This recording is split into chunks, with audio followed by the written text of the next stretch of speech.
mi ring thu pek gió mái chuan bát thiên thu pek gió mi la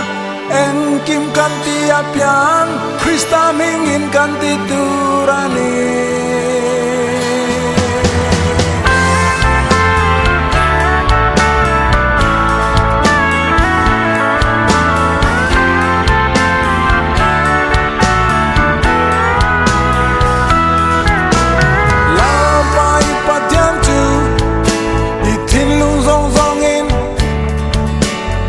rau zong zong in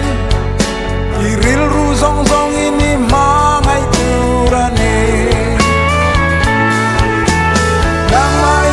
mangai angin i veng te po i mangai turani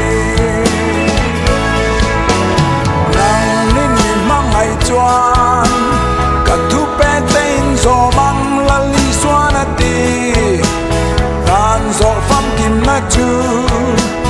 mangai na hi ani mi ring thu pek zo mai chuan pathian thu pek zo mi la eng kim kan ti apian Krista mingin kan ti turani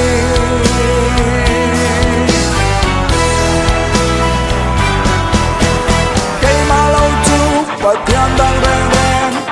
i nei turani lo siam sop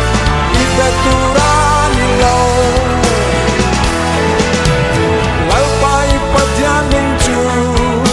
i lam mai turani lo sol ni jang lim bak tin ni ser turani i nu lei pa choi moi ro twali that turani lo i wi re turani lo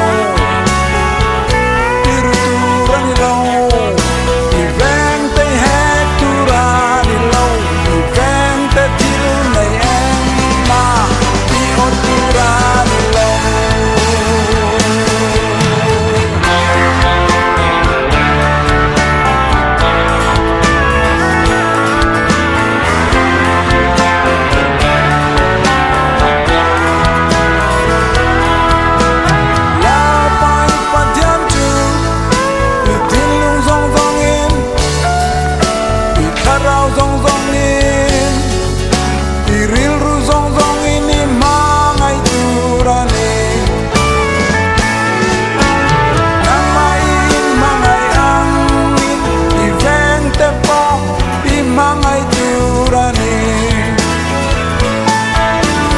nangin i mangai chuan ka thu pek tein zo mang la li suana ti tan zo vam kim na chu mangai